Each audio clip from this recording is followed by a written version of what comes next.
is simply a ceremonial breaking of the ground to formally begin a construction project.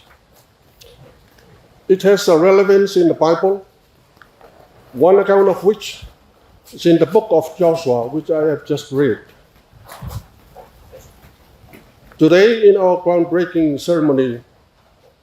we are standing on the verge of a new beginning. Just as the Israelites stood on the edge of the promised land of Canaan, looking forward to a future filled with promise and hope, we too today stand ready to embark on a journey of faith and trust in God's provision. Our groundbreaking today represents a community coming together with a shared vision and purpose. Let me repeat. Our groundbreaking today represents a community coming together with a shared vision and purpose. Each of us has a role to play, and together we can accomplish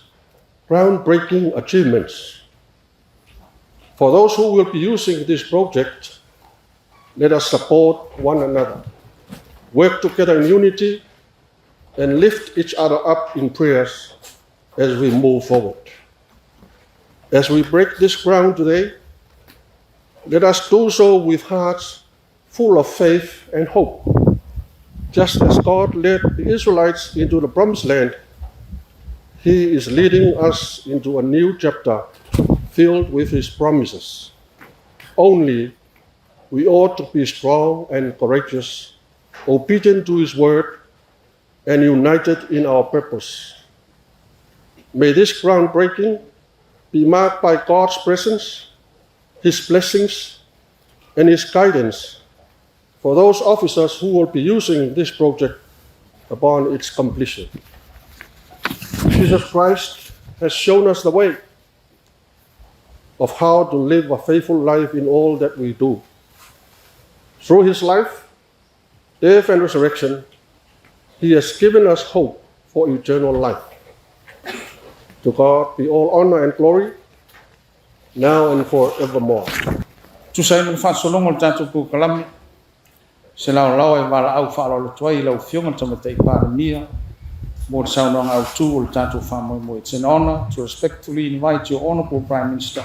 for your address. Lo fionga tama te pa mia. O le paia male mamalu o tatu malo fa lo mia. Ia pa pe foi le mamalu la silasi was Sāmoa. O te whatalo whātu le mawarunga o nei Sāmoa whātutoa, a wāle mōri mawina o se tasi o mtati a Tautua, o a ausia i le tala whaasorapito o le pāremene o le maro tuto tasi o Samoa. O le Sāmoa, o le amataria alo i ai, o ngā duenga mō le officer fōu, o le fono au whaitura fono. O le nei Sāmoa, o le whaidonga paia lea, o le whaua i pēa o whainga pāanga, i le pā o le malo o Samoa, ma le malo Australia e pei, ono ua lewa o na whaangasoro mai. I le tūlanga o te pia whaaleoina le nganga whawhitai, i le sautaua o le malo Australia i tau mawhainga, mo le ausia o Sini, mo le atina e o Samoa. O tau mawhainga whaawau i lalo nei sotanga. E whaamautino ai le whaangasolonga le lei, ma le si itia pēa o a wanua e maua e tangata Samoa. Mo tau alumanga whaapāle mene. E lango ina ai fuafuanga whaatatitia, o pūlenga o whainga malo le lei, a Samoa ma Australia. O le si itia o pūlenga o whainga malo le lei, o se mta upu o lo whaamamafa, i le whainga pāanga o atina e a Samoa ma Australia. Ma o se tasi o Sini a Australia i lalo ana fuafuanga fisosoani e whaapea. O le fuafuanga le lei tau fisosoani. O lo o whaamamafa i le tāua, o le si itia, o le langolango mo tūlanga tau taitainga. So saiete o tangata lau tele. Mawhainga malo fa te makarasi. I tau mawhainga uma. Mōle si itia. O pūlenga o whainga malo le lei. O le fuafuanga au tū. Mōle toe fausiaina o le mauta o le pāremeni. Nā matai le tausanga luafes fululua. I whiautanga inga mawhatala noanga. Mōle tuuina i lalo o le ofisa tuwai. O le fono au au whaitu la fono i le tausanga e luafes fululima. O se tūlanga e tāua tele. Ua mawhai o na whatau nu. Le lisa o le tūlanga mauta tuwai. O le ofisa o le fono au au whaitu la fono. Ina ua amata o na whaleanga ina. Ia fianga madorosi o le swinga o le tau. O le mauta tuai sa iai. Sa avea no fuanga e longa i le nei tu o le tarafātai o pia. Taru mai tausanga e awhi se lau fitolua. I le tausanga e lua fisfuluiva. Ina ua mae a le tatala ina aloa ia. O le mauta fono o le pāremeni. Na whaailoa ai e le mado Australia. O le a o lato whaatupeina. Le poloketi mo le toe fausia ina o le ofisa o le fono au whaitu la fono i mulinu nei. O se tūranga whanga e tia i atea lo tūla i atu na toe tō manatu. I le tele o le au ngā ma le tāua o le nei no whanga. I le atina ina o le tamawa inga o le atunu utalu mai le onusfulu lua tausanga taluai. I le ano anua e whaafita uri ma lui tau ma mala whara nā tura sa tātou whenga iai. E ui o le nei poloketi o lo whaatupeina e fua i whainga whaatatia le malo Australia. Ai tau a tele e so tanga wāwala lata o le kampania le Alexander and Lloyd. O le vaenga o le pūlenga o le poloketi. Tangata e ai tō mai whaapitoa i le whaafoina o le whausiaina o le ngāruenga. Ia ma le tātou o fisa o le whailautusi o le fono au whaitu o le fono. I le whaatinonga o whaatalanoanga o le ata atoa. Whaatasi ai ma lona whaatinonga. O le whangasolonga o whiutanga inga. O le ata mo le ofisa fo o le fono au whaitu la fono. Sa umi lava sa taimi na tau whetuna iai. O le ofisa fo, o le afausia. O se fausanga wa whapenao na whetu unai i fua i ta iala au tū o ata e whatu mawina ai si o si o manga lelei. E au fia ai ma tangata o lo whaungaina. O le ai ai sa si o si o manga e soifua malolo ina lelei. Tala whengai mo vaenga uma ma saunga le mu mo ngā ruenga whaatina o le au whai ngā ruenga. O le ofisa o le fono whaitu la fono. Ina ia mautinoa. O loo mawhai ona tu inatu au nanga au pito sili ono le rei. Ma au nanga lango e tala whengai ma le taimi e tusa ai ma mana onga o sui o fono o le pānemene. I le whaanga soronga o tau le manga a le pānemene ma le fono au whaitu la fono. Ia e peo na whaatoluina e le tu la fono tu mau o le pānemene o Sāmoa. O le ata whaiu na taunu iai whiutanga inga. O lona fua whaatitau, o lona fuolinga vaia, ma lona tūranga. O loo amana iai le tau a tele o se inga whaleanga nuu. Ma ngai le whaafisota inga o le tūranga o le ofisa. Ma le tautua ina o le mautofono. O iai le fuafuanga e te tau ana whaamae ane nei ngā ruenga. Ia a perilo tausanga ruafe ruasfulu onu. Ai lei aulia, lei si whainga pālota au au.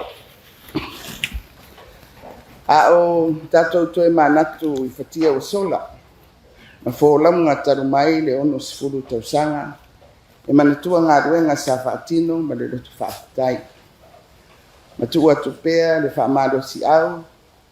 I lau fionga le fonga fitalai, whaapea. Ia le ofisa o le whailotusi o le fono au whaitu la fono. ina ia whaauau pea o na wa ai tau lai. Mō le lumana i whaatasi, ma le tatalo i le atua. Ina ia whai uina ma le manuia le nei ngā luenga, mō le office fōu o le whono whaitu la whono. E mori atu le ngā whaafitai, i le mamalu o poto mai e mō le mawina nei sāminga tāua ma le au ngā. To our distinguished guests, ladies and gentlemen, it is an honor and privilege to welcome you all to this special gathering commemorating yet another milestone in the history of the Parliament of the Independent State of Samoa, the groundbreaking ceremony for the new Legislative Assembly office. This occasion demonstrates the close and long-standing partnership between Samoa and Australia. I acknowledge with gratitude the immense contribution by Australia to Samoa's development goals, including ensuring ongoing and improved access for the people of Samoa to robust parliamentary processes which support good governance strategies. Improved governance is a priority in the Samoa-Australia partnership. Australia for the development, and I would like to just quote from the Australian aid strategy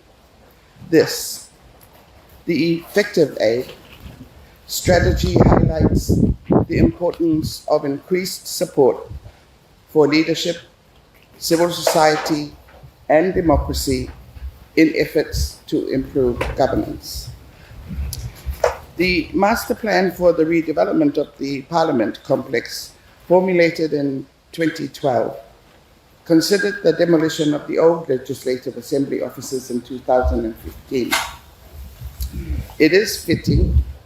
that we are holding today's event on the footprint of the former Legislative Assembly when it succumbed to the inevitable impacts of climate change. The former building had been an indelible part of the Apia landscape since 1972.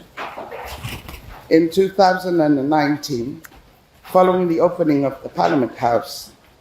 the Government of Australia announced that it would fund a significant infrastructure project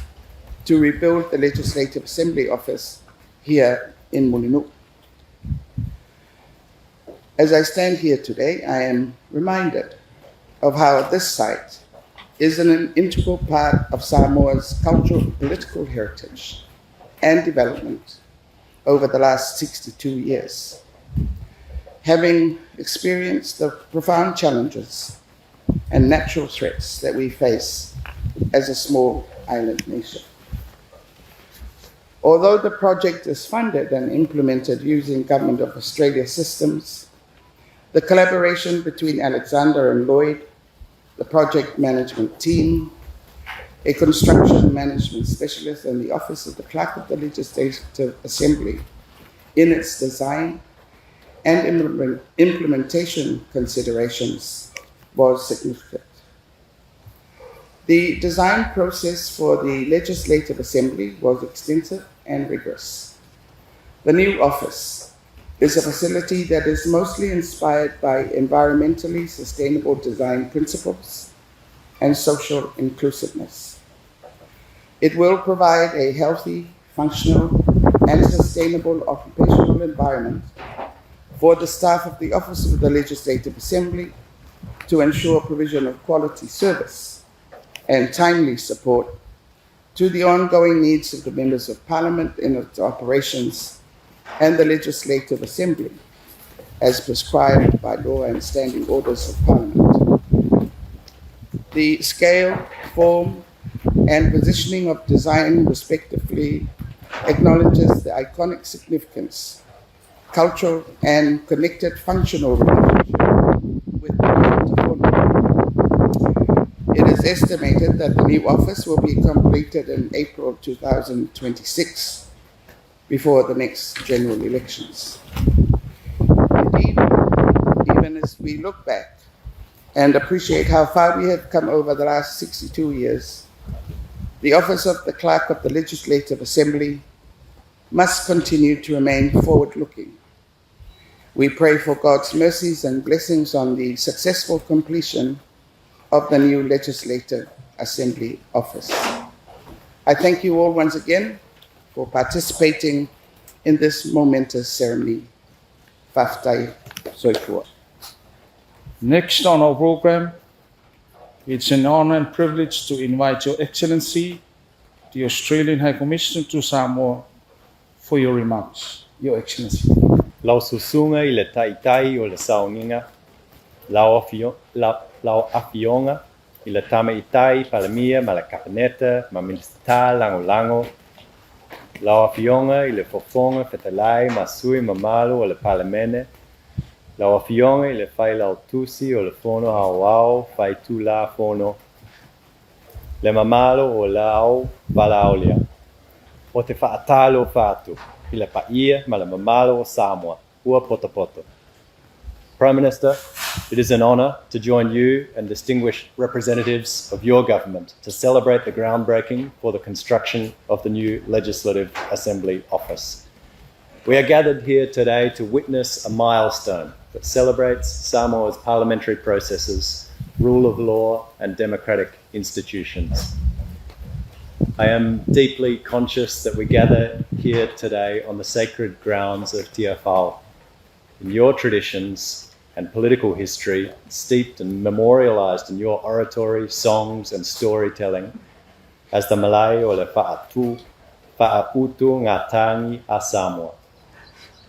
It is a sacred meeting place of your ancestors, handed down through generations, where collective decisions have been made for the welfare and security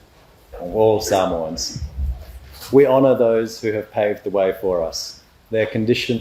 traditions continue to the present day. And it is Australia's honour to be a small contributor to preserving and supporting these traditions. Our partnership with Samoa is providing new buildings for the institutions that stand on these sacred grounds, first through the Maotafono and now through the Legislative Assembly office. These institutions help to uphold the democratic values that both our countries hold dear for the benefit of every citizen. As tides of conflict and authoritarianism wash at the shores of peace and stability, we know we must continue to invest in maintaining the foundations of our sovereignty. This new Legislative Assembly office will serve as Samoa's members of Parliament and the office of the Clerk of the Legislative Assembly, helping you to fulfil your role as representatives and servants of the Samoan people. Last year, Pacific Island Forum leaders agreed to a set of quality infrastructure principles. This partnership between Australia, Auckland and the Samoan Government Steering Committee is committed to delivering on these principles through this project. The building will be modern, energy efficient and climate resilient to support the 21st century needs of Samoa's parliamentary processes. The procurement approach has emphasised local content, including the use of local labour, developing local content and supporting local business. Over 60% of contract value will be expensed through local firms. The design and construction process will be inclusive, providing inclusion for women, marginalised groups and people with disabilities. And the project will be fully funded by Australia, underlining our commitment to our Pacific ainga. Reeves International is a high-quality construction contractor with vast experience in the Pacific region. It is well placed to deliver on these expectations. In closing, may I sincerely thank Minister Tualupe and your Okla colleagues for making the arrangements for this celebration today. To the Steering Committee, thank you for the spirit of patience and partnership which has brought us to this point. My hope is that this new Legislative Assembly office, along with Maotafono, will be an enduring symbol of Samoa and Australia's partnership and the common values that we celebrate today. Whaafatai te le lava, soifua maia manuia. O lea ua tatu taunu mai le vaenga tāua le tatu po kalame. E talo toi ma le ngang whāra le tele i sunga le tete o le sauninga. Lau fionga le tamate i pālamia, lau fionga le whongwhtalai. Komisina maulunga Australia ma le sui o le konkarate le a whauseina ngā luenga. Si i outou wafi otu le vaenga o whātulanga ina mo le suaina o le luai ele ele. E alo ia inga luenga amata le whauseina o le ofisafou mo le ofisa le fono whaitula fono. We will now proceed with the groundbreaking of the new Legislative Assembly office, and we invite Your Excellency, the Project Manager, to please join the leader of our service, Prime Minister, and the Speaker for the turning of the soil. Malfa'aloa. Ele pa manuanga le tua le pa po moe. Ala le te samina lo fiona le ono. Ko te po samanga lo tua lo fiona te pandemia. Ko te po samanga ale fiona kumsina o salia. Le ia via le pa mo nenga vera.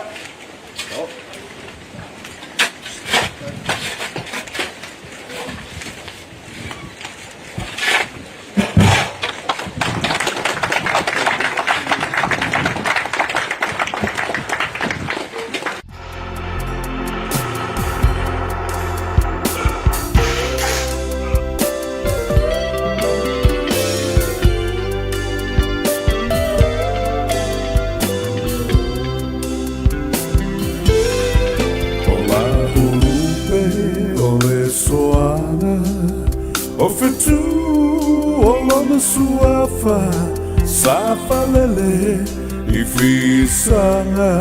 Sāmoa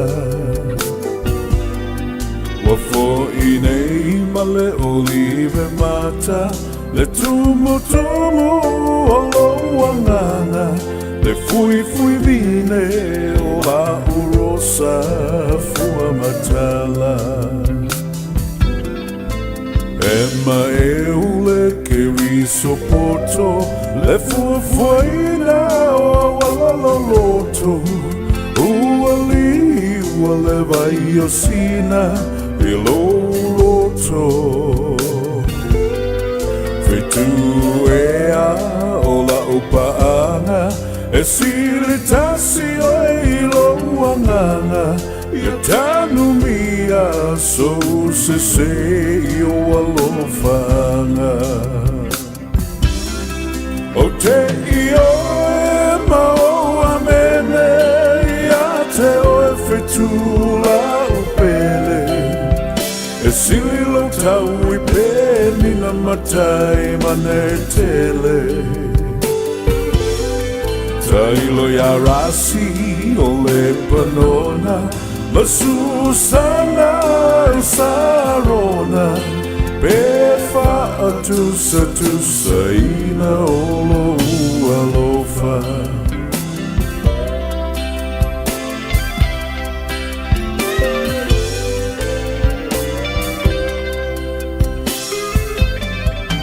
La upele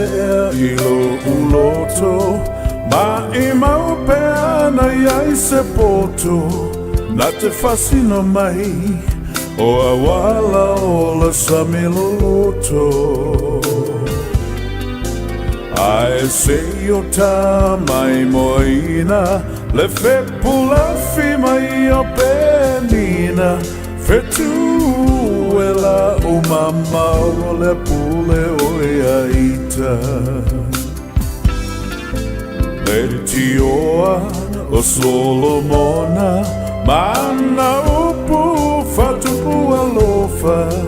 Ile lili maona funga Peole rosa Wafa apena o umo omoona Si au fanau ile salotonga Fetu e fasino pea Ile faula O te io e mau amene Ia te o e fetula upele E sililo tau I peni na matai manetele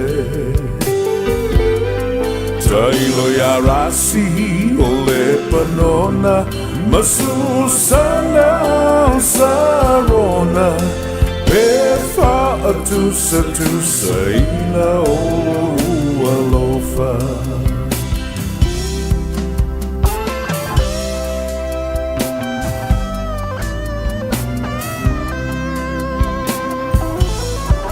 Ola ufa atala ula lena Etuma pelo alofa Ia soma ero olava ile iunga Fitu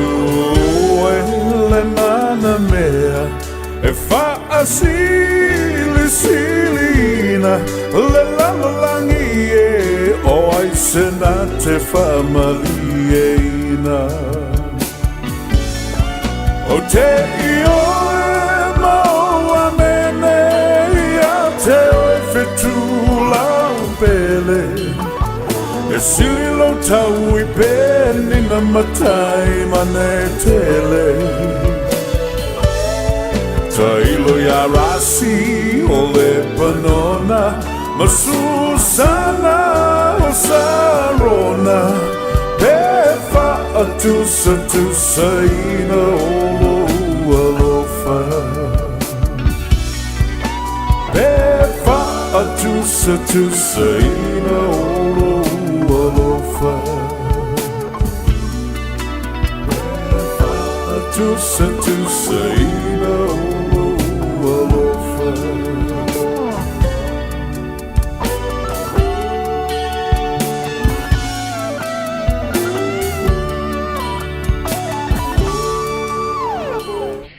Nai whawhiawhiang o le nei fo I awa uli e le pa ia tele ro tātou ainga o mawhai o na maua e fisota inga le nei fo I whaawa wina o le tautua e al siu fonga le lau mua po le Sāmoa Captain Radio I lona ofisa autu ia pia nei Sāmoa whaatalo whatu ia ma whaamālole o na sai ia o aso ma temi whaape nei o le o aso teitasi e le whaingo whiu a amata na whaifo le mālosi ma iwa ma whaaniva niva fo le sila lantou ia ona o le ngaruenga e misi lava I lantou ia e ngarulua I fafo mai o ofisa ia I so se company ma pisinisi fo ia mālole o na sai o le au tafi pefu fo ia tonu whaloro e mo ia lai paolo be mālulu so leo nai fururu pefu ia e whaatalo whatoa mālole o na sai pe a mau mele tātou tātou tautua de nei aso ngofua fe eri le alu o aso le ia ia li te ia tātou le vai atu ai o nimo o me I maali whai o le vave o le teimi o le sawa o alu aso e pi o le emo le mata le alu le iai e wha pēnā foi ia na le mea ne o le emo le mata mawhangai oi pi o le emo le o le alu o meo wha teknolosi nei teimi ia e te ia ua malolo atu lea tala noa nei ia e le toi whilo ai tai au ia oi nei lo e to va ai mai nei fo yo le tal no te e mai wa te puni tanto ofisa sa mo wa sta ma wina le ia wa e te ia wo fo mai te ia wo le ma faina tau tala I ma wa tu ai la fa yo le soi fu ngai fa pe na tanto te sa ni le tero temi ia wa fa ile ma tu fa fo ile le moto mo le fa pe na le e fa talo fa tu la to mo se wa fe na le la to ma ta mai Katerina mosa ia fa maloa level fa ma fa tala mal to inan po oko wa umata ma peso la langi manta no ai vole ma o ta faunga ta male o le ainga sa malanga ngai nei isala e sai tonu la melenta volta wa koliata ma ta vita o te le lo al mana ia mata rang foi mal fa so mal te mal foi le uso foi ana po ia o farve lave tele ia mau mea eu o toi moto le ternanga fatalo fatu Katerina ma no soi fu ia fa pena foi fatalo fatu ia papali isina leo le mafta mai uita lo fai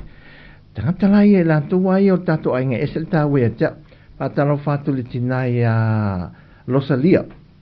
ia ma papali ile fatalo fatu tinam tu ia losalia ma lo no sa ia e le fingo fia so I whanga nei al te talo o tole manuia e tato ngā ruenga. O tala peili le mafta mai ta lofa lava ma lo so I fu fena te ma fatasi mai ai tusi meli ia o ila to io fata lofa ma fa malo mai ia le sia friend o ma foi ia fata lo fatu o lise ia ma lo lava le on sai ma lo fa aftai o pula ia fa pena foi ia Francis ta lo fatu ia ila to ia o sina o sia nava ia fa pena foi ia asa pese ia o to umai o mafta mai il tanto Tautua nei te me le asonga fua ia fatalo fatu o to e mise nisi le o mau mai ele lai mai mo fa funga mai ia lai pisia ono nga luenga o nisi lai fa funga lava nei musika le woli o matalele malo matalele ia o Rachel oi sia friend o Rachel alo fa lava God bless sa le leida va ia o nei por calamento ama o matune e mana ia lo mai mo tu sa foi lele I mo fofanga ma atina al tato tunu e te manino lele ia me tu pune wata te fiu me fa amtala ia ele a to se fa amtala foi lele e mana ia fa fonga mai mo foi lele me ia mal so tanga foi le tato mal finga pa anga mal tato va ngol sa vali ia le tu sa o to ia va ia me mai mo wina o tala a to la le o nga wenga mal fa solonga ia me se foi lo fa tu penga o pepine navy sorry ya ngol tato ai oko si el mana ne o ngose to mo peva lo feva tu lo fo ya tato ai ia ale sa o ta ngolo sua fa ia fa malu watu fa manino mai ya pa vidi mai se ali male toa se ali male toa le mafuta mai oi e foula tangata lo tato ai e fe lo nei tangata fo yo mafuta mai si tato ai ngifo lo mafuta mai ngifo malo fa tal fati ati o to ia fa pena fo ia na pauila to ia lo mafuta le ma le ngaso sol mai si tato ai o te lo mai le fa ingona vai aso o tanto I America o Malaysia tu no o Hawaii fa pena fo I America Sāmoa la so sane ala to o te lora na o mapu una ne foi lele mo sa ningo na uli te lona fo o tani sua po to na I foi lele yo ana nga foi o lo on fai sina mano longa foi lele nei te me tal sa ningo le fia fiu por fa ti va pena ia nga so solo por afoltonu nga so solo ia sa ningo fai o le fia ia ma lo non sa tato ainga o e te wati le mafuta mai ia maiava ia malo ale ono sai fe lava le mei ai o te talo lava ia anga lemso so ania tu le tua e te tiuto mafuta mfe ngai ai le nei aso o fe leo mai al tato ainga ia o utumoa mafua leo mafuta mai ta lofa lava le fatasi mai lare porirua I Wellingtone o sinapi whaui o le mafuta mai I le God bless fa malo lava le on sai fa talo fatu ia sinapi whaui le mafuta mai Katerina Mosa ia on to tele o tato ainga lo te ilo fitau I nei fole e tatele mai tau fole wa tatele vai o to fonga fole si ta o le tatu tala no fa ben fitu sia ia lungo telefoni ma sa eu ale o mato sa varia tu le ele fole to tono le tau mesina I no waru fa si la ke mai po falangi e nai e sa o vidi mai po Laila tatia na mena ele o feita la fo tato ai ngai mena ai no ai maftoi mal tamas o ultinai mo wala ngalo e te o le swa folta male masitinale o tato pa anga ia mai Australia le malanga oi sunga le uso engineer o le sunga ia masoi anti nana o tasini apta avale tauta ua tono le I Wellington o se engineer o se fai moli o se fai TV o se tasi foi fa te lelo na sila fia le mene al mani pele peo me totino ia fa talo fatu ia masoi si uso masoi malo lo sa ni yaso ma nei ala te si pe a fai le le se me fele pupuni porta va leo ya oni to e fai ma apa to fa wo no fo le au tafa ya na o ya ma na ya malo on sa fo le upol ni yaso la to yenga le upol ya malo on sa fatal fatia tala o yo le aso le nei ya ma to o Oklahoma o la sa le ya o le ro fo ia nei le fe mai ia tu sala le mai ia tala o le fa to a fo ia nel soundinga fo le ia malo ai lo ai si la fira mana tu le matua le fa so mai la ta to ia le wa mo ia sa le sa nga el man si va ai la po la matua mai ia na al matua mai tu si mai ana al matua vo le fe au al to o te lola matang o ana nafi ia polasto na isa pati nisi kalesia o to lo fa manatunga yo foi le am tango kwata isi kalesia o nisi foi kasi ole io o am tango masina au te lo fa manatunga na telo e kalesia le la nei na fi manasto na ia a fai la le ale matua le la unga sunga fe au le sala unga tango la ta mai lunga i ta mai le pe ta mai lunga i le matua le e fa so foi sta tu fa malu si se ta tu ainga le yaso o stasia le mafta mai tano fatu ia malo al fa malu sa le leia e fa tano fa le ia tala le mafta mai i Oklahoma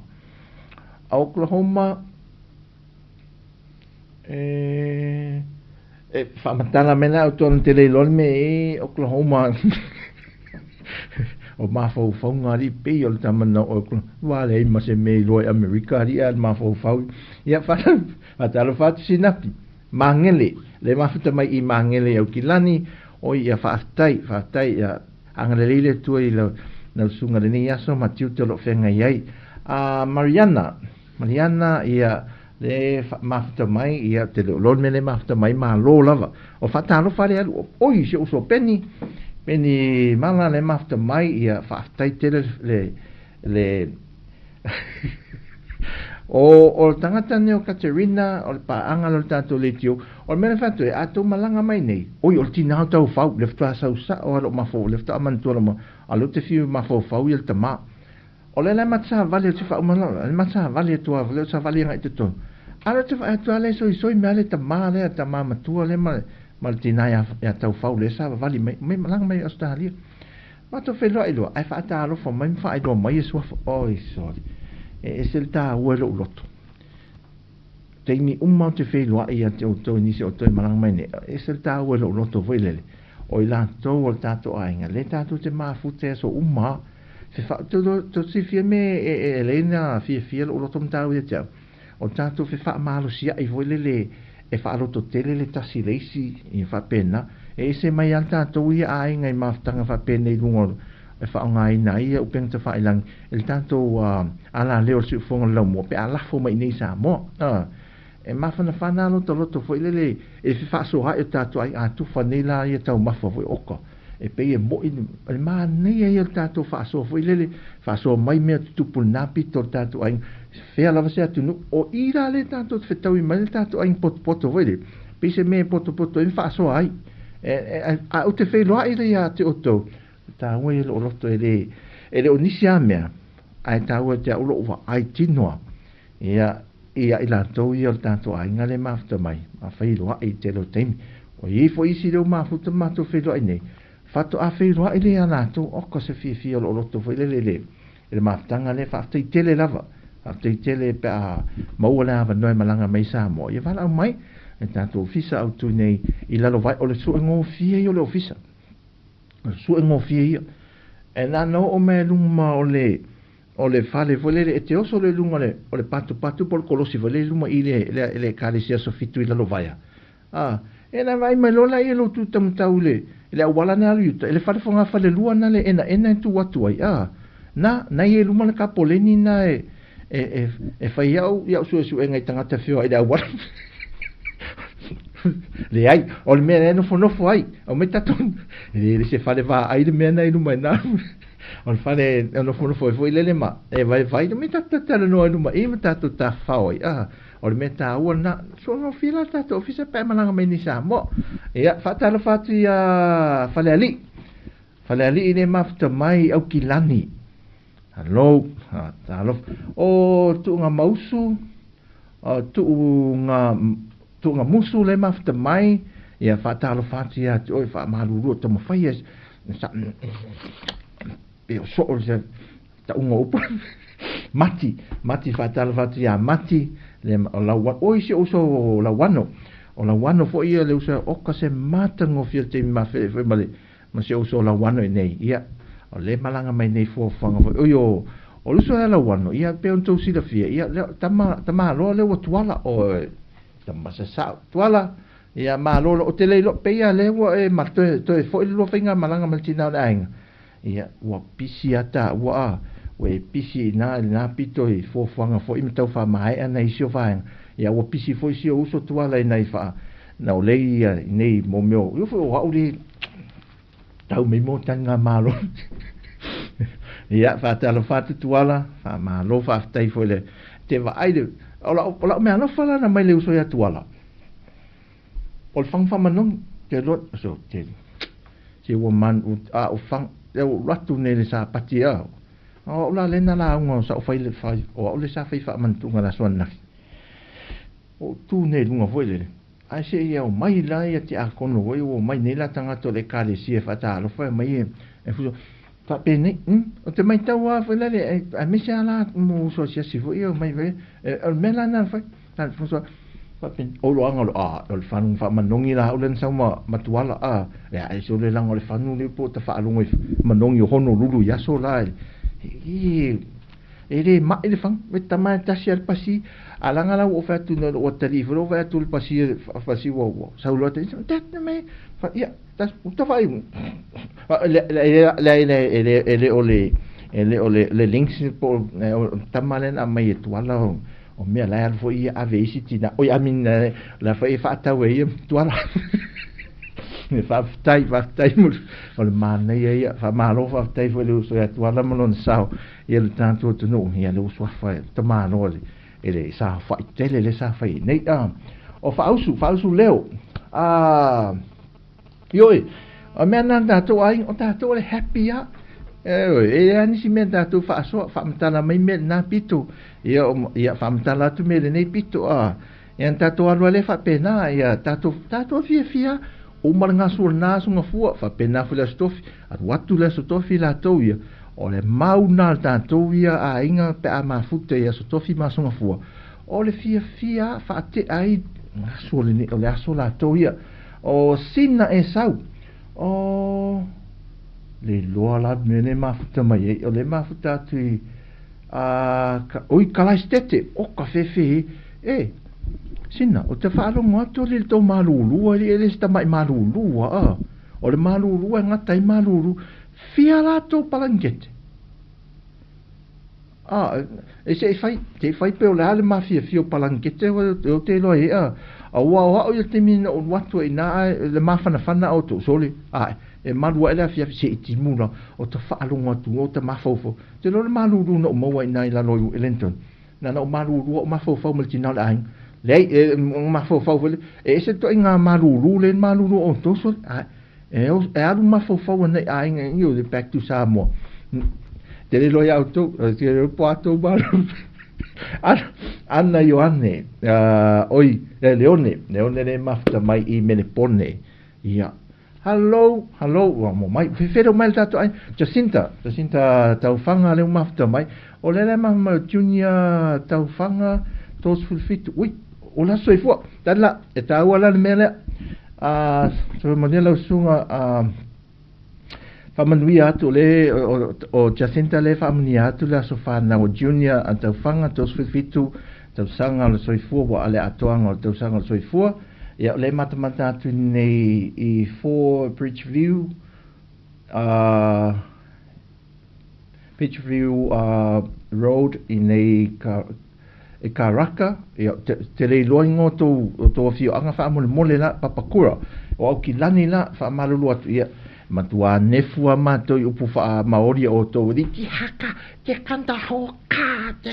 ia le aila le nefua la mato ai na o tō mamla mai ai wha manuia te le tua la so soifua senta, ia avatu ia whamnianga i le tari ia junior, a toa ngau tōs whiwhito sang o ia o matua wha soifua wha manuia le tua i la sanga o mole o le soifua o toi. E fitu ia palangkete o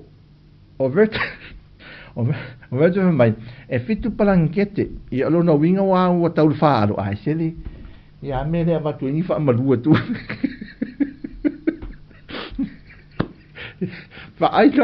wa aira o tol maru roi mato a mato la e fitu miti afu e le tatai na ofu atu te ofu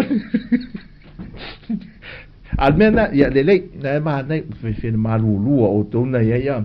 e ono ia moe pe a e moe na oe vai a katerin fa mai mai e ono ia moe pe a e moe na oe hauing a fam e sa oe lo tala fa fi koe lafo me man ia lau sa man ia lau o ko maluru inga o ka au io e mat lo wa to tolu e palangete e le wa fa mole o le wa un feltala o ia o le si o ia le wa vatu ke fa mai oka freezing tu lo o ia wa umma palange mai kosta mai mani lau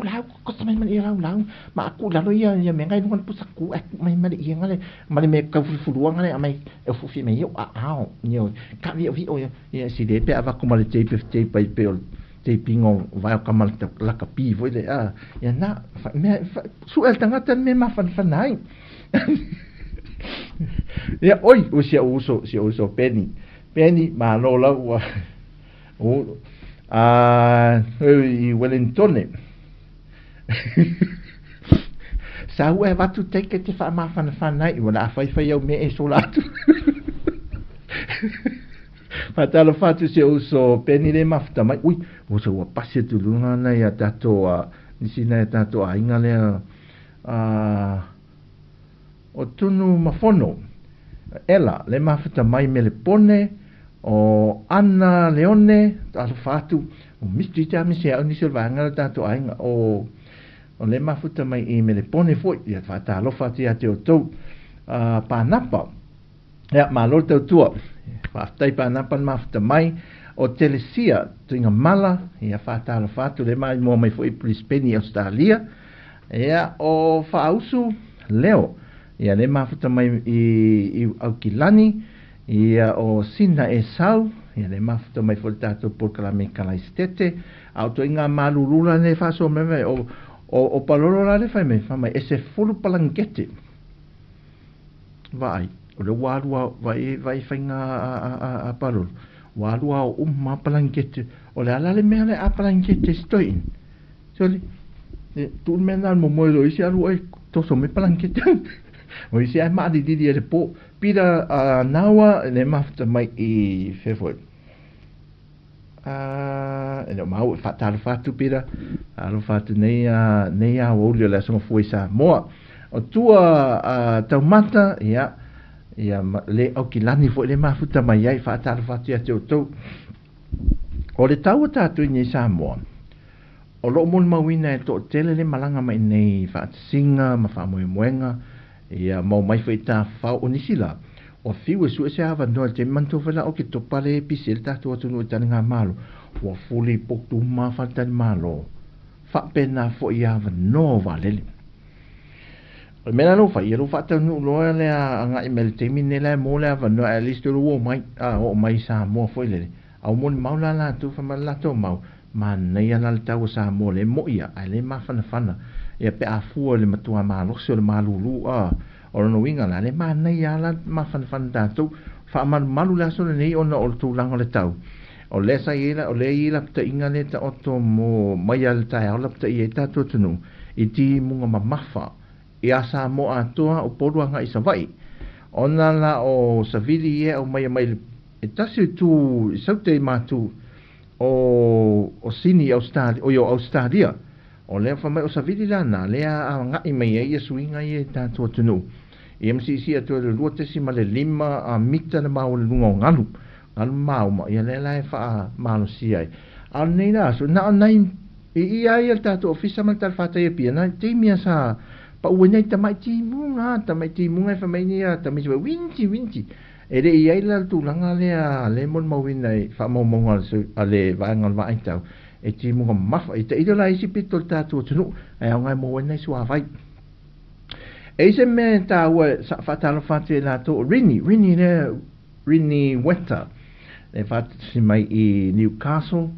I o Faimafili oi tasi nei paanga ta ua leo mafuta mai Faimafili Hamilton le mafuta mai New Zealand Hamilton ia o Palolo e talafatu mafuta atu I Stoke Valley I Wellingtone ia se fulu palan keke a o sito ia ina e afu ia lau lea tate fai mai Wawa mio na e fani lei le fatai foi le fasoa palolo ia o lua petelo mafta mai ma loa o sau leone ta lo falava mafta mai e Hastings in New Zealand o tato pa anga umane o taula na tato le temine o meni o whaamantunga ta te mana tua le talan whaamantunga e re mamau atu ire men tu pere me a to lo no to si la fia ai nan to e whaamanatu e meni o whaamantunga e mon meni o le e ia ta ia la fo ile le lima ta ite ina meni o whaamantunga tono e karesia e re whai e waa fo ile le whaingo le mea pe le vanga fo ile le wata ape le wawea o whaingo le tato whaamantunga o le sauninga langa mamaru sauninga al mena e whaila tala na waile te akono le karesia Karesia le o te whao ia le si uso whaafine le po I le RSA o le la ua sau nei le whaafine le whaamalu a ngai me lo le sau ninga vile o le whaamantunga le tufa nei la a le ola ua mai tau le wa aia le te akono le laina le alu e tufa le aru tangata tonu ala le o te whao lona mafa o whauna nei whaamtala I nel tala me uta fata fa sa ti fa mele lotu pese lotu o popo vole le finga lotu le fa mantunga le sa fa mesi si fo yuso ya tato fa le tonu mai le ra san e apa mai la wo umanene tu atu le I pole areto fo le nga ia la tu e tu atu la ai tango tu la si uso a fine ai toso ese le me o le o fa fine la o te si uso a fine o te fata falo le vaenga le au ta famo maluma ma via le o le ua le kingo pe la son kingo le kingo Yesu a tu vanga o le ua le kingo pe la son kingo le kingo Yesu ya nga so ia ta tu te ai ui tino no tino you know ya fa pena o te lola ele tu pungo umana te mi fa mantung ta tu la le dan tola na o sekian men nei te mi yes an fata farasi me malan to mumu ele o tele wala nga e nga le no fol le fa solo sa ninga vele al mena ta feto vele le o fata farasi me na wanga le lu matu fa tuanga fa mai o le wala le kingo pela ton kingo le kingo Yesu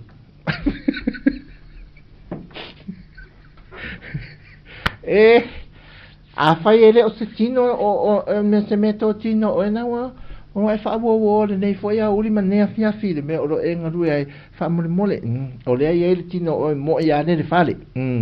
tanto yo e fai ngaru nga ia tino mo yo ele il fale o le fa un longo ele se po mori de me na fa un e se na e se ti ta se musica ia la tutta dieta di fulta tu vet malo ma si ta sinta tu musica de tu vai ai foi mai ai salamonei vai oisi oka valentino tuale le intele mena o fe o to suise sitino ne aso ia mau al soi fu malorina tino fai se ekasais fa malo si ai ia ma tu inato lo te le li Sāmoa sina musica ole hauli Oh Yesu, ole vine moni, a olala I tato. Oh tato, a o Yesu, ole loko.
Seui whanua o uwhia whianga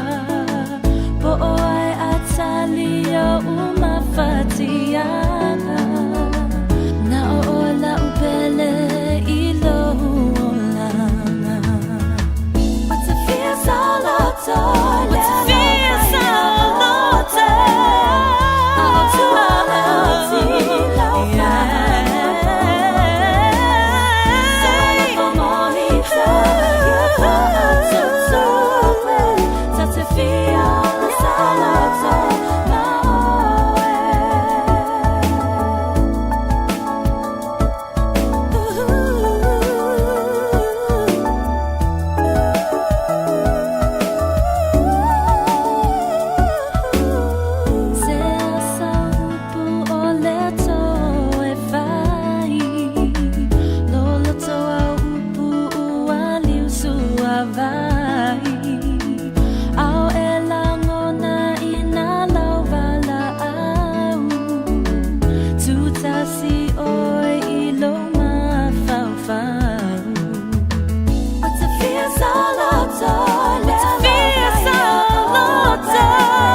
Musika man All Stars ia ele sa o le leia ia isi le o sa o loto la fia o sa o loto sai tia I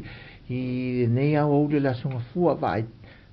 a e a mio le e te tala no tanga to e wala na e los foride fata o me ana le la il taiao ai sele la le sai tia la en fa sa en to ya lu me na maua taman le ma tene le a e tu o joso me fa fo male volo fo le stona I tai matafel. Sa le fa fo sa o me lo tu man sa vale ola ta vale la sa pakka I du mole. O meu masini tupe fo I ATM le luma to le ense. Tala tafta fo a mau fa lo pipi se ya sola. O tala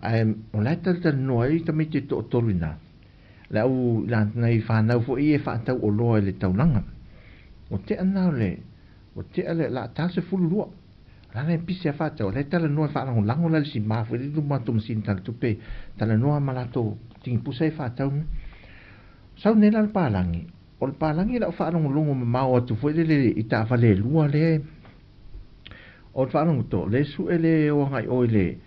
le tau su ele me o ngai o le bluebird le me ele bluebird ina o ya mine le mele se ele fa le inga le manai me se fa le inga le manai Mantola al fal engal mana ile le anu al sava la lo voile ele to ita fa sa mal hotel le sa ye le pel Pacific in sa ye na o le mutino le mene sa ye le we nei le litio le 685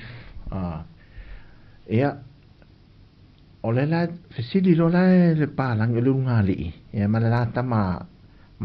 tinge le masarbo le mel se fulus fulua to sanga le matua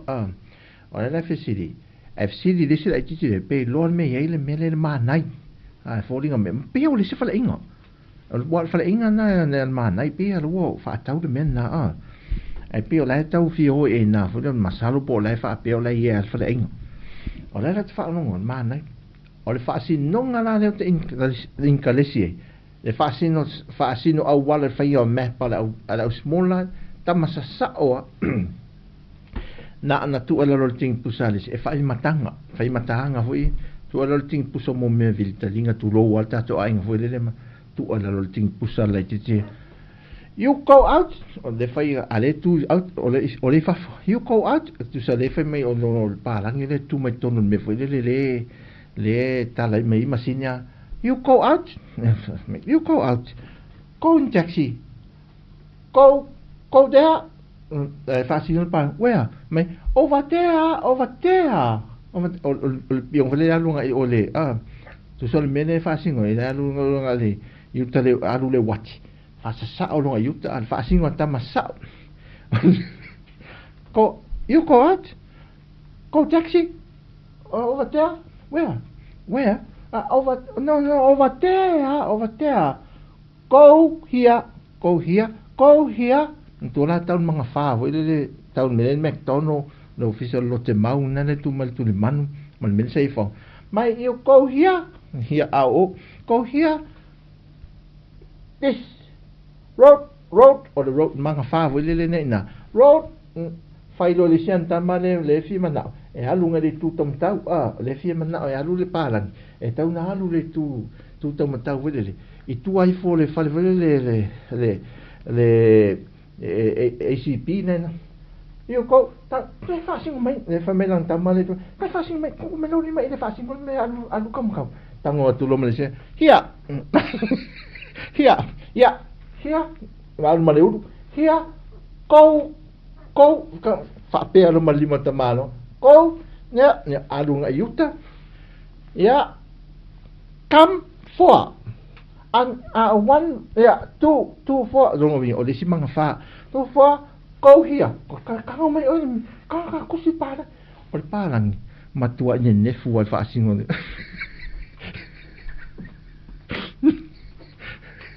ele mai ta masei el taulang o ata tonol taval pesoli ele al molto ele ai am fa pe tau fe la ulai ti to lu le fa go out ale tu sparangi fa fu go out go taxi over there no si man para where over there go for go kang ma do ni ma fa sing me an kong fa pe para here and then 2-4 le mga fa na lua mga fa na lua lai pe ia dol fa si ngongo va lele fingo fa si nonga ka vale tam awala tamane ya ai malanga mai nei ai le lo taulang pe siri tamaya pe siri la tamasa o ye ni la nanu la ye na ta tonu la ye nanu tamana ele umbia ele lo foi mo ye taulang le ona usauda stona el fal malo atatel el fingo a fa si nonga ta vale tamase awo musu foi la to so to ina ya no winga yo ovatea fo ya yo no ovatea na ele se ovatea la kiki no winga ala tit ala ovatea lo yo na adwa la ya e te tawa de mena se e te o sa o al mena fa si no atu e fa pena so fo ma no lang taulang ala te minai o ka fe fel tum tu fa le fa te ye mal fontanga le Atato Ekarisi Worship Center non sanno come salente nei o le sinoti le fta a mato il conferenisi solo male e da si Ekarisi le foi na solo melato foi a fontan o caffè fela le tum car rentals o kam to alu wat car rentals atato o se tu lang le lei foi o stulanga le lei foi mo tato o tonu ia le fai pisinisi ma o tato kava tato tupe mavea na to e kava o le meta o le voltero fai pisinisi tato ia ola ona le fai ngau mo meo no nga tupe fai no nga tupe ia wa te fa alu tupe ina ia mo mel tupe fa fo nene man fa alu tupe fo et mana o matua mo mel tupe ia a pipala na lole ovatea fa ta mo le tupe na te mana wa a mo le mea ia fa alu tupe mo tupe e o le raua vave ona fa alongo atu I mo le mau ni se lo fai pisi ni se ami se lo fai car rentals ia wa vave ale alu la lo lea o le nonga tupe le sa fai ia na anta wal wi fo la lum fai wa entire fo le to fai le si long fo le mo se sta val fo ia la to sol mea ala la fai ngofi o le ia le una inga o tangata fo e vave to tongi le payment ia o le vave fo la nana fa o popo sta vale wai o atu ia o ke topo oka fe le ia te le lo fo le tau sanga fo ia wale unga solo mea tangata e fia tato nei e la nisi sa nga I tuai piula ia e la so to nai I mean ia o piula nisi o nisi sa nga o no fanga piula oka au ia afen ne to fo fanga vai fa le ainga e le ngato le vai malu ia e fa pena fo ila e o le tūlanga le fausi o fale nei na umatua le ia ta penanga ia o foi ia ma fale tua o me foi le e mapu ia malo malanga mai ma nei o fale o si o fale ta sina no fanga sang le mu pa o le me ata to foi le e pa o le me ata to foi le inai piula e te si e o nei nana si le sila le tu o le ile sami le tua to si mai e maltani ngalo e I mo me o pole na le laina pole te lena fa o pe ai fautu ina le fana o le o ta ele na fa mo le fautu le fana o ma fai fo tato ai fai loa o nei na pele tai na nga o tul tai fo e a vela le me ta fele au nei tu na e pe la le fai e mo le laina pole na ina ne I me ane o tupu mai se fa la pe ta festa me te malo se le aven e te vai tu lunga foi le surface ball pito lunga le samfele e malula vai au lalo la e ave o lalo e ave o langa le o lo le mena I nai tu hanena so e ta ua la mena fa o pe nai polena ia ai mol fana e sidia I le vai e tu tonu le mele le vai e ta fa malu ai ia no foi nai na ia sang le mo ni tu la me se fa la lave e le fo ia le anga I no fanga foi po mta fanga e ta fauma ma nai al fesili pe I tangata foi o leona ia fa leona fa fesili pe e se meo I e le ta tau no I sta e te pela I mota e ia le va enga I nai mota e pese ava foi le I te pito e lata mai uta o le mela na o le matua ma losi o le ave le mena e iai la matai o le fionga e la to te wha matalai ne tangata e ta ele tu na e dangerous le mea lea paenga tonu wale I nai tua o nai le talfatai o mota e lata mai ya e nai vaiala nai vaiala le mea te tala noa tuai e si ta mai mea le avana I na o le afino o le au nei na ai e va la le mena o ina le ata mai ava o le matua malo se o tafe le na mali wele se tasi na peto le lo peto lua mali we na sata ele efta e fa malu to no mata fa o le temi la o nga o tu le tai o na ta fe na ave la to te mai pi vidi fo le no fa na ma nei la fa si di la to fo I mai no fa te tasi anga I fo I nei ta to ai pa malanga mai nei e le ia le malama ia na sango le mule wa o tato e whailo le papa kiuma ma alu tala noa ia ma tatari ia awo ata miti ta ele ia male le lola e ini va henga fo ile le lefto I male tai ia ala ufa malu wai ma au waita miti ia ma tupu mai se fa le tonu fa talo fatu ia kai fo le ma futa mai le pia le fatu ma futa mai tato ma tanga le nei aso sa o ele o ise sina fa maniatu las fa na o se aso soi fo sa to le vai aso lente nei ia pole fa un masina lente nei anga I mele am tango nei o nei masina la aso lente nei a fa le wa atolo ato ise aso soi fo se si tato ainga o fa na fa maniatu ia aso soi fo ia to uma lava atalo fatu ia fa usu leo mafta mai fa usu leo ia soi fo manuia o te lo ngani lo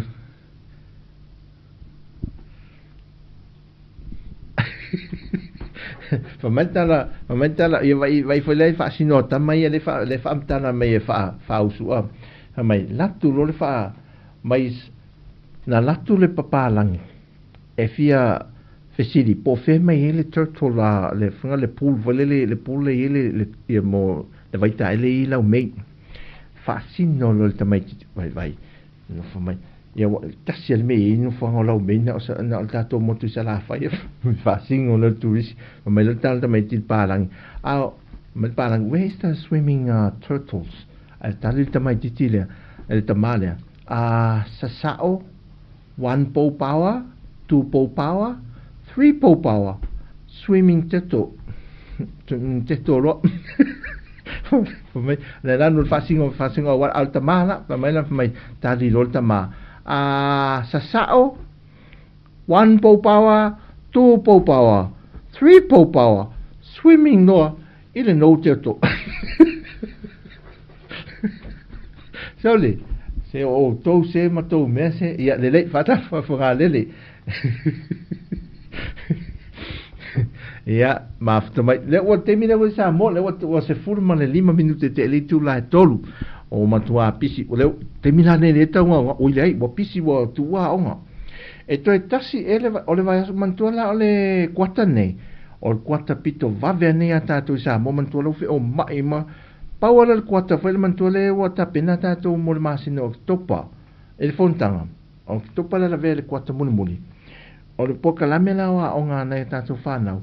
e sa putu uma me o mai tonu I fe o mai e mo poka la me fale o nga I Sāmoa e na ona ta pena le masino iulai o kuso setema e na ona o yo se na le uma lua masina ne walu e na na e mai ya tu uolo na na e me le kwata muli man tu e pi uma il kwata muli ya lon toru ya onga o na pi uma le ya onga fa uma na e mai an o vaso mo mua on no masuen o le matua tele ala le fe o mai ai fai foi la ala ngā ruenga nei fai a onga taruai e ala ona tu mai ma o mi me foi lele mo al pokala mena wo man fata tia mai mo o onga whanau o nei fa ama tu ula I to telo tato fai a onga so soani anga I tati ngā malo o isi o leo ya o isi le Emmanuel malo o isi o tape anga ofisa ma me vaenga pui ngama tele tali ngo mo no fanta itasi fo e alala ma tari e tato malo e le laititila le sao nai fai a onga tu foi la e o foi ofisa e si vai ngai o mtanga nga o mal malo to tele nai na o man sai ni con colate foi e o mai e o fo tu la tu so swani oi o le fa mai o holiday ia New Zealand e tu langa onga le la o fulita mai inga la na o sa o le foi tamai te ta fa ni te mi e le tio amalanga me tu tele fa na ia no malanga tonu mal te mi nei o tu o onga na ia o tu aso malo lo a te lo pala le umi a pokala mela na o nga tato ni Sāmoa o le tele yo tato wi on mene o te lo e tulanga le tulanga tau mawhai a tato foi le tari ngā malo o te lo foi malo te tonunga se ta pena me ai Sāmoa se vai mato fa au si esi la le na mai sa o tangata tu fa au si esi lunga le tato fale le lunga le ofisa o sa o ko se man nei el fa osiesi ya matua man nei ya tamala ia el fa osiesi tau folo o le ulu tunu mal pe o ma tau mafsa moi fa atofo la malo o au su le lua vaso le ta fa o la le malo lo ia o nga New Zealand ya tanto la le wola on su enga venta pen on lo su enga mo le kwata lontol tu salana na uma to al fontanga ia o fa ai ulo ma alu lo mo me lo nga tongi ta lo fa nei fa ia o nga sol me o le makala to ia wai o mato aing o tinal aing e fa ia o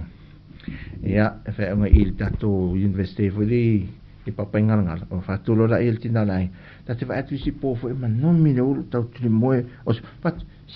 hani mai ta ule tango to pe tu o to making po poco e varia ia o kongi ma but me ia o ka making of popoko masa o mea e mo se mo fa de ai lau kongi maka e le fi mana o la so so nia wow o ringa o makanga ia maka uma sa o uma menta metia al fi tu mai ala va no vea ia laki uma ta metie pon e tele me sa o uma ia to ponesi tu e mal ponesi ia matu e mal alauni a na la tu lo na fa pe ta met so lo tu lo im ta met fa pe a mis le alauni ne ne fa mai yo mal fa ngala na me e tau na sa o ia a ia fa pena ya a mesela pe ata tongi ngala le pepa fu le tongi pepa fa atu ultina le pisi ex ya watu waina tapol maka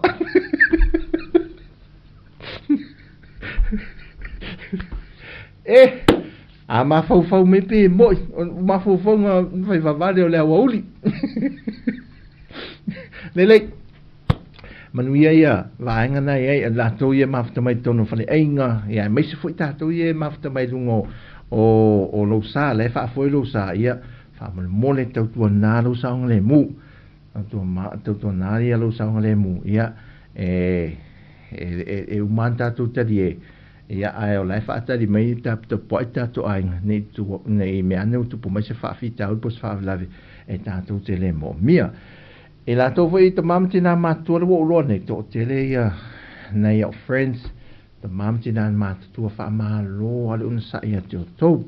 ia o la tu te talo ale man via ia te finga ia te au finga luenga ia le ngatel ta to ofisa tu i poli luoni i Wellington ia fa pena fo i nei Sāmoa fa tai tele tu lava tu lango male a te talo fo ia man via ta to nga luenga ia ta to fo ia mafuta mai a mesel auto si matua oe o to le tele ia fa manu yanga ia mau fo lava na ta to fa nau ia le no to sao le to singa o matua e ume fo ia e lu ai lu a mal ta mai am poltina fo i malta mai ia le manu ia la to si matua me se vala ta to ia no fo isi pe o se ta ria la no fo me America ia la fo mo mai se le ni fo le ia o so ni to sin ia na to fu man wi al tanga tai e lana vaenga le to si matua fa pena fo la au kuka ole me la fa to no fa no ku ta si le la to kuka a ta tiela ole ase tio le tae au wari tatal no wo man fa e tasi le so ya tasi kuka le fiafi na la wo ye ta la kuka le fiafi ole asa kuka le tae au wa so wo man tu ai el mato o fa ina wo pula la fa tu salana o sa wo ta wo tinal ainga tu tonol pusais fa la ma pasai kol tae au volin fa la na pe pasai fa ile ton o fa tu fa wo but come again mai saito ma fa ile ton o fa tu fa ma ko okay no worries e te sa wori supos tamala na ta si u fa valia ti me ha fatto o totina tutti fia tenia a furi lo mato tu ave no o meula sau então what foi le tau ai to ma mato o mato fa pene mai o foi lo mato o termina mato lunga mato telefoni a lu contact allora ia te pena tu allora te pena tu me na fatto wa me na fatto ya talaula ne oli vese si la musica la oli ya amaila o le ala sa ku le va sa wo iva ne to fina lo tasi le tangata sol tele pisa ai alu ta bala ai ga le ai kokori sa fa solo ato fatalo fatu tu fine ya lo iva le mafta mai lo iva ia famnia le tu ia lo male ainga mal fa nau ne nei foi e nei foi aso fua kokoesi la lo mai kokoesi ia o le si le fa mai o ko pai koko o so mana e fainga asa ia se tala al pese de fa so solo meto ku ia to ko ku e fa lau mai ia ele ma se me fa so me le o lo ne autu a lau mai ni pe mo i le ai se kuka mo i so ya musika e saula kuka saula to men pistola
O le temi lau tulai mai ia ua lau afa le tulai tolu temi Sāmoa. E ila tau o le melena o whato o Ashmin e whai mai o le vai salo ve vela. Te te rura po where whai mere kukare po Australia po New Zealand. Ia o o vai salo vevela o numia o le resa whaapopo manaia o Ferretti mafuta mai sini Australia e disi ko pai asa pese de famel ko pai koko Sāmoa a Katerina ia leise kuka o le falai chicken ma le salati le vai i breakfast ale fini le breakfast la kinkiki le oka e langa breakfast ia Ashmin ne fa mai Australia Ashmin se fa matala mala le la vai se fa matala mala le fa ngol vai salu se sa ngala le fa ngol vai salu vela ia se tatu va mo no fo ma fa me le kuka fa ngata se sau la vidi mfaina vidi mai a fa pe oi se le fia fa ngol ko o le vai salu ia e loa ia e matua e sila fia le whainga le vaisalo wa to tele tatou e nana no foi na ai sao e matua le al vaisalo to tele na mata tu le whainga le vaisalo ma kuka Sāmoa o la mo ia pe le no fatunu fa ai o tini mta matua i mo kuka Sāmoa a tangola asmine fa matana mai le whainga le vaisalo na la whaitai au e fa pese vaisalo fa tau mai ia nei nei tang la fam tar mo to tele la isi de foi tato mi sa nei fa nau e dei lo fai salo o le se fa popo e fingo fie la le se fa popo a fonga le se fa popo vai de wa apple le me al me fingo fie to va ve to e ia al tasilem tai ai tato tu foi multa ha o me fai anta ma fa la fiafi o isi a tato a inga man to foi tato a inga fai mo le a fingo le me ole lesa o pio le lesa fa popo ale se tau ma fa foi le no fai le lesa fa popo le fiafi ai ma nei ala tatou nei ole pe foi valu ma tau wanga ia o tatou fa foi se vanga na la vala nei a inga foi le ia tuai alu le wila anto te le ala tatou foi le ia tatou le tuai valu foi le ai e ma nei ala le mon le vai salo mo kukai te pe foi la so kukai tatou o fa difu o le mana yo fa di fofo ile e fai mo le pe ele a felicite te tau wanga o le fa popular wo ifa le la fai tau ia male lau moli o ia mana ia la o pe tama ia se rua o ale o koksa mo lau moli fa su pele fa su foi pe fa pe o matel povi ia se ki ala tama na rua se le ia le ai u ala tu ingola le sa te mantua so la mato le fa popo le foi la fa le fa puna nana mo la palapa foi le niu la papa la palapa le niu me le fisi foi le vai an fa fo me tatu ai le suis foi la por fa mama ia ona tu i foi le ia ona e fa pu tu ton foi vai an fa fo me su tatu ai fa e na sa tu le pe e tu ia foi le fa tau le mena na a o ina mai matou e la so fingo mo le fa popo o papa li sina leo le fa mai o le breakfast o le soli te le lo sa o le me le o va ai toi o le lo pari fa mo o te le e se pusa mo si kuka le sa wai na le apple o le popo le mo le esi o le toast ia yogurt ia o le lime e tipe avatu ele lime o pole ti polo ia ma le lemon tea a le mela le lunga pese te le lo atasi ana va e pe ma le preach le mela na atasi o lau papa te le ai se mai ni ngo fa ngo fie so o le mo ni amato ni me e lua me a le preacher o spatch me e se fa ngata te le kuka o le porridge so te vai la ye sa o al tina dai e o te meti na popoto ai va vena va de pe makal pe so nyanga te ni aso fua se ol poles ya vai la se ki ku kai la ngai le lo fo me ngo me na ne mo le ai poles ni ai poles ya de wa se al me ainta malo ma asmin ma fta mai faftai pari se fa Sāmoa mai au kuka se fa finta sa o lot au se o ngo na va ai mon wikipiki ve mai to fo wikipiki un kwa fia na u wikipiki na u ai manuti me ele mana ele na fa pe isso mali fa me fa pe isso mali mas yang gini ya piki ya men un congang poni meti na quello che è ngim le un congang un ngim mon wikipiki me auto tayo me nade soli se papari le anga tele ni mai foi ni me fa kinga inga ite ni lo tama fo ni London Bridge materika yo to se ya malo kukara ya kukara sol ata unga sol se le ngor kukara ya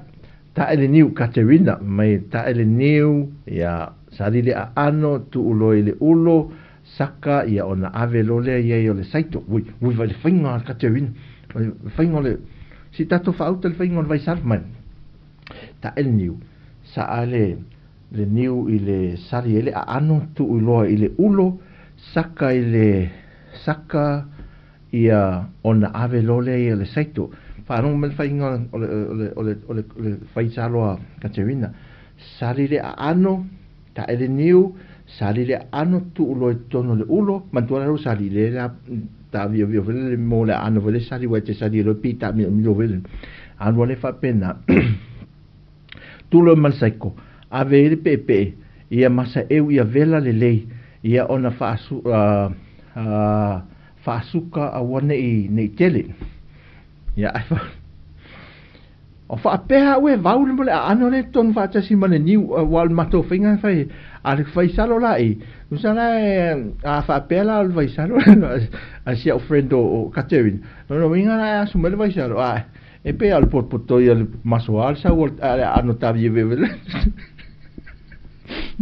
ese voi do inga la to inga ulo le ai lo to tonu ya nuti mantola ole alu ole alava menta ole alava le mai lo ta to matua ole alava oni si o fa on alta wanga ve a wol sa fa ni e fa matua tu o le sai no le ta wanga alta mano le alava le mon niu e mai no le nuti fo le e nuti a fo le o mama palpalo a ma nuti fo le ano tonu le o le suole ni wa e alula o le lona alula na ia le mafai ana e solo le ano le ale alula na le fai mai le mau le melo le vai salo le matua al tele ala asu malia le niu ele ila se suka asu malia le niu e matua e awoltu e se suka foi e matua e sa o lolta na no to ina na in o le policy foi nele mo kuka na fai e fo mai na mai fai no le hola mato mon policy la wo ese finga mon le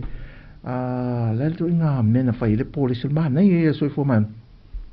na in mol policy to ina fa mena na tu half la le healthy mai to half le half to ja half ia fa pena na to inga ko vai salo la na to half fa pena ia olisi le fa sa o le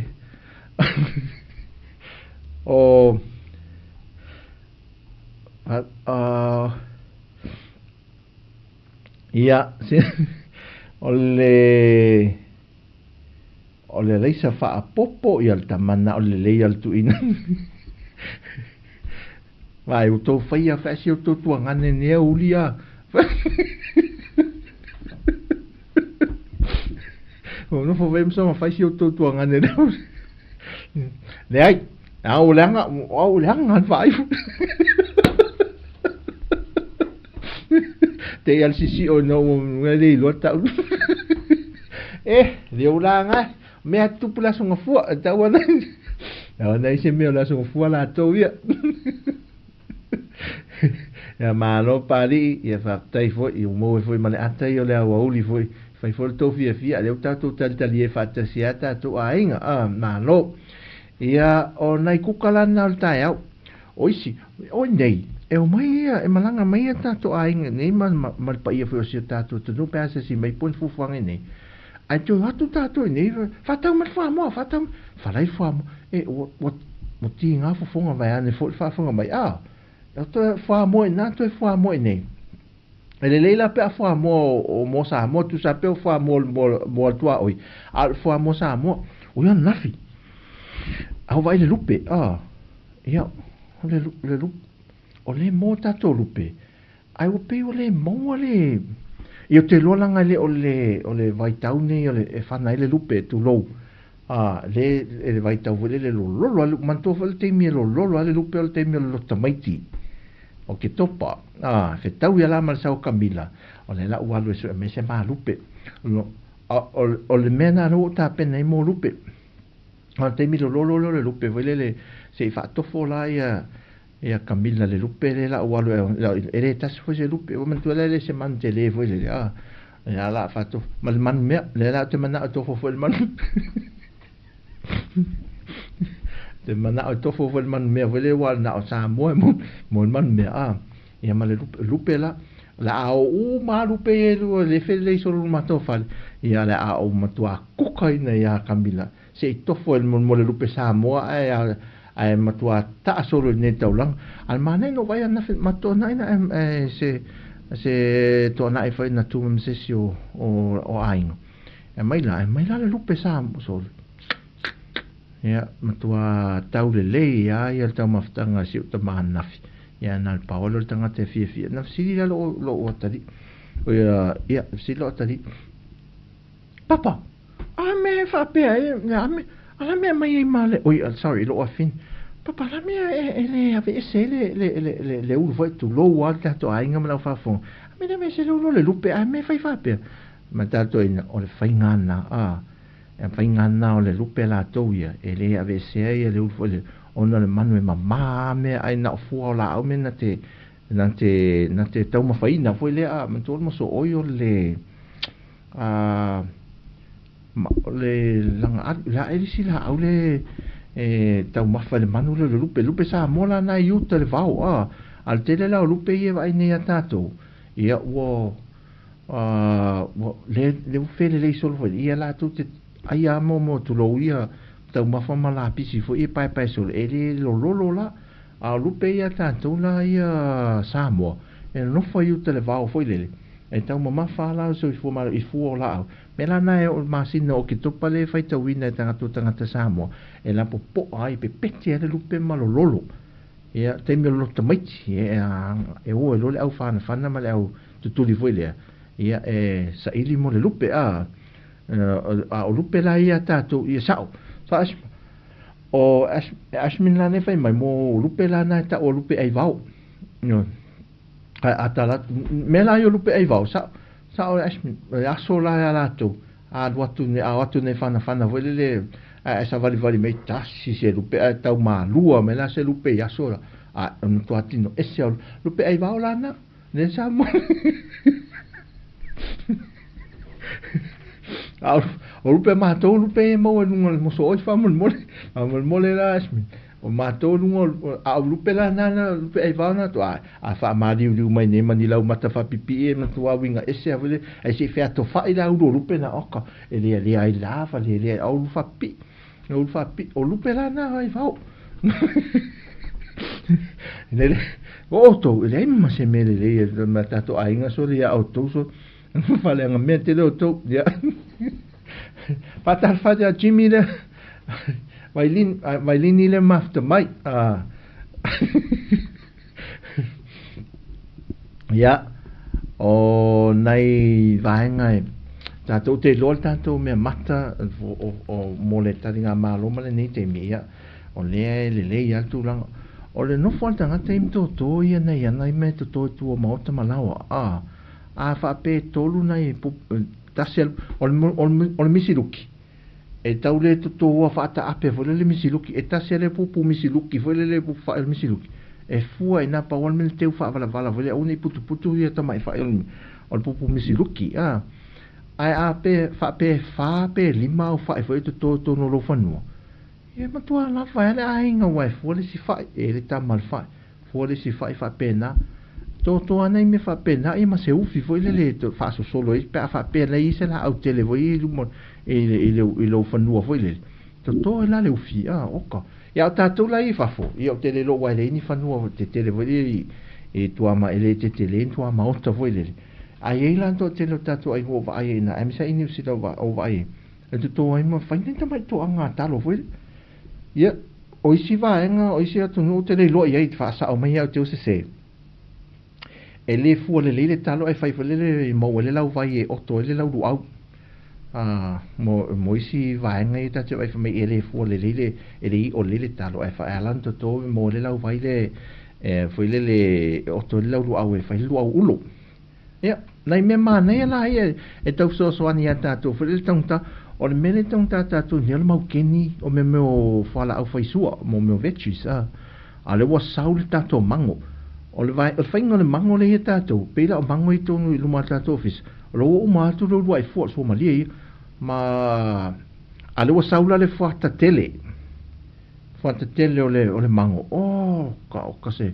ia to i titi ane nei tai pe o pai o le moli fo le moli saina ma le moli sa o tau le se moli sa mo so ai tele le moli saina e fe o nei fo te me sa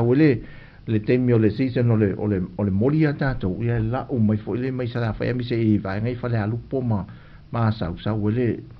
ma sa taua sa wele le moli ia te al temi na o le mango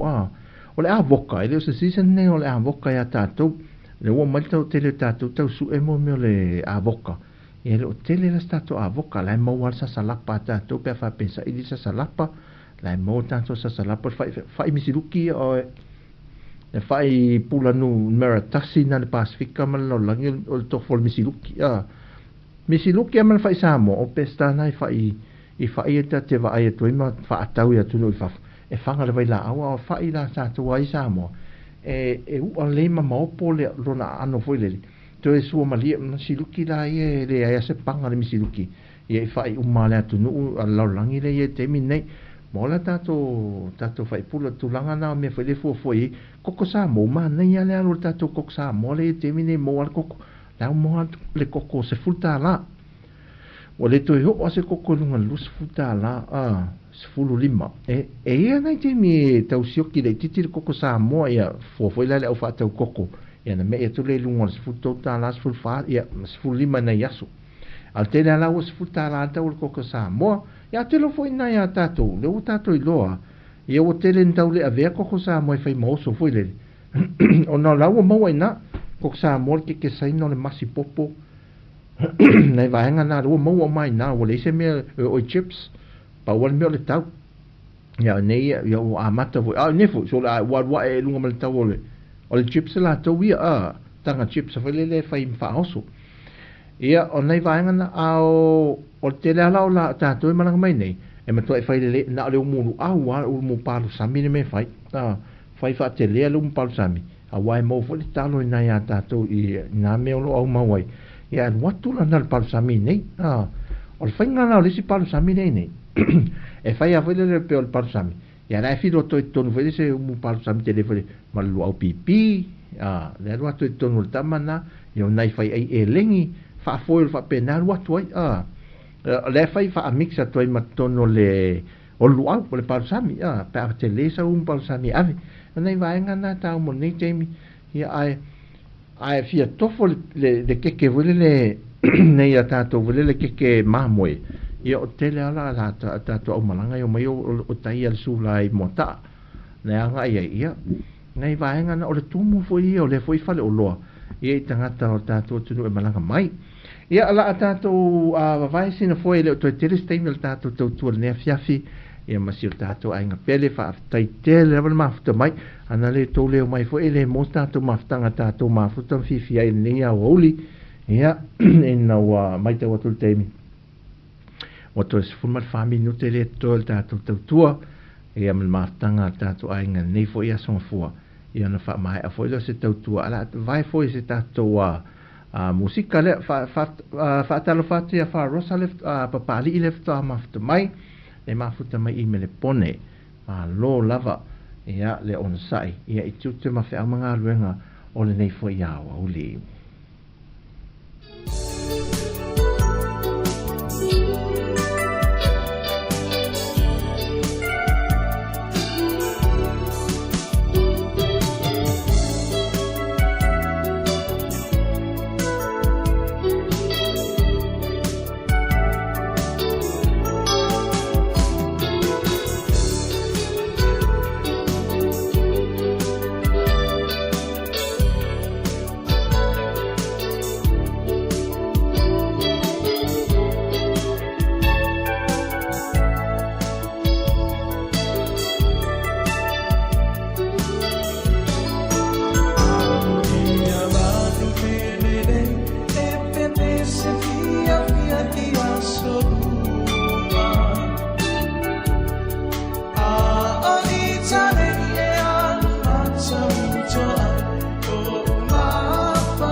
Pese mai le aniva ia mo le nei a ole ia fa no fo file mo e fo i al tatu tunu ia e fo fanga matiu te fai o le nei aso manatu ia le tatu ainga fa te le lava fa le anga le lei fa mo lo fa anga fa mo fa malo singa fa lai au ia me se foi fa manu yanga mon mai tatu maftanga le nei fo ia so fo la mtanga le ia ia o le aso sa inisi o tātou ainga o lo mafta mai i Amerika ia mai si vaenga o le kelope ia anga leire tu e fōwhanga o te toi le nei aso le pese le na umatu nei o tau vave lo mafau ia e le pese se tasi o a uo wa sola nei wa suile na wa wo lole ia le li ile malta mai tai e la na wo mo se ali fa fine sa fa tu pe ia le tero ana me fo ana me fai le la wo mo lo si ana me mo ia fa ngano ngalo lo ma si uso fa fine le sa sponsor ma losi ia awa e pipi ia la le povo le tu so le povo le ki voi o le awala a o na lava e la te mafuta i le tele o tai au e o fa tasi fa ngalwenga sa fa ngalwenga fa tasi o le pas o le ila ele se pas stop foi le o le mela ele ki voi o le mole pi onga foi le o le manga tolu e sa mai tu la to nu iana a wala tele mo na o te fa ta le la taxi o si uso ala le sa fa tu pele le taxi a wo su nei la le mela le pesele o mana tu ala na pes wa ave ama aminga mama fa ilo unei holanga e va ai tu la si o te le o malinga eloi mat ma tu le ro na o le povo le kiwe ia ma malinga la valoi mate na ona o le li le o male le wo le si uso le wo la o malanga male mo ala na wo i America Samoa la wo i America Samoa a levo mauta la le uso le sa fa tu per le sponsoring o le life o le ula le o le mena le wa ave ma mafa a fa per la va o le hale me wo mafa ti ai ia lo loto ma lo mafa fa o le nei aso i fa pipi ia le ata va i po fe le ata o nei ia lo na ata foi le fa pipi ia lo wow foi le lo wa avea oe mama fa e afu ai lo utangata fa penai la woli au te fa to fa soi fu atu tatu ainga fa rosa fa felo ai fa pito atu oil tatu ainga ni yasu ia le we mafta mai tatu weva ia fa miele tu ya tu mal ainga a fa fu mama fa na me atu fa so mai yeah, no, you know. God bless my family. Faman mi te le tu ya te o le nei asa ngofua ma le sa il tato ainga a mai se lava nei te mamtina ma te tuale mafta mai ai o toma ma tu pele mo au ia ile nei aso ia ai mai se foi la tu te talo mo moli te le to lo fa anga mo o to tato lusi de musika ia fa ma vai foi le nei aso ia o le pese foi le pipa vai po sa o na me fai le o uli o le asu le fia fila so ngafua so fo mai man vil tanto te no o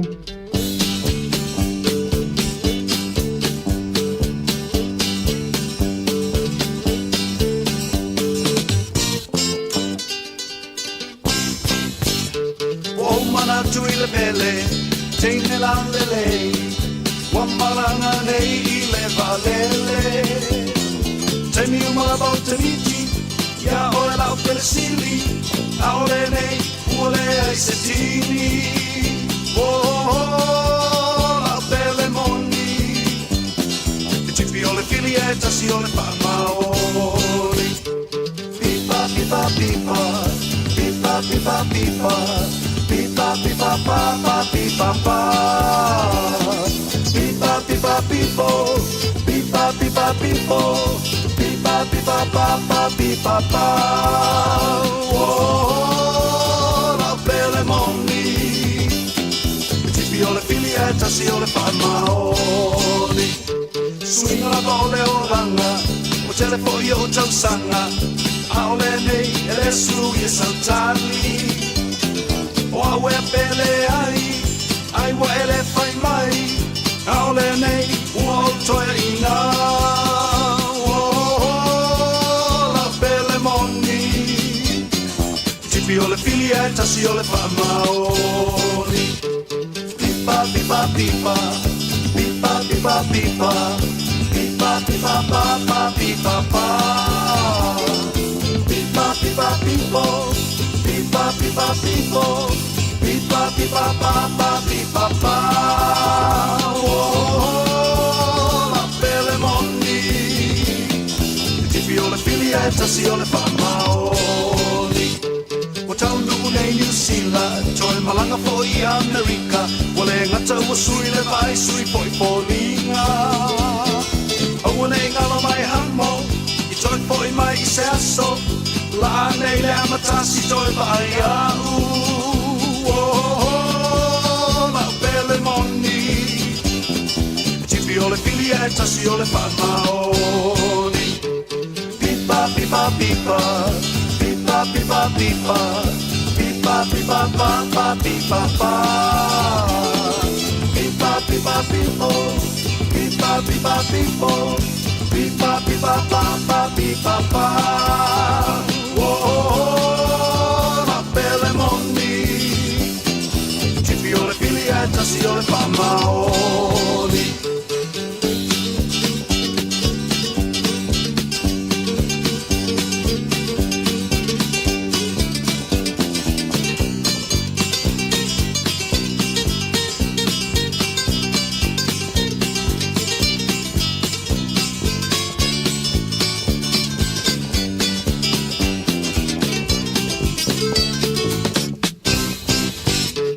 Pipa, pipa, pipa, pipa, pipa, pipa, pa, pipa, pa. Pipa, pipa, pipo, pipa, pipa, pipo, pipa, pipa, pa, pipa, pa. La pele moni, tipi o le filia e tasi o le fama.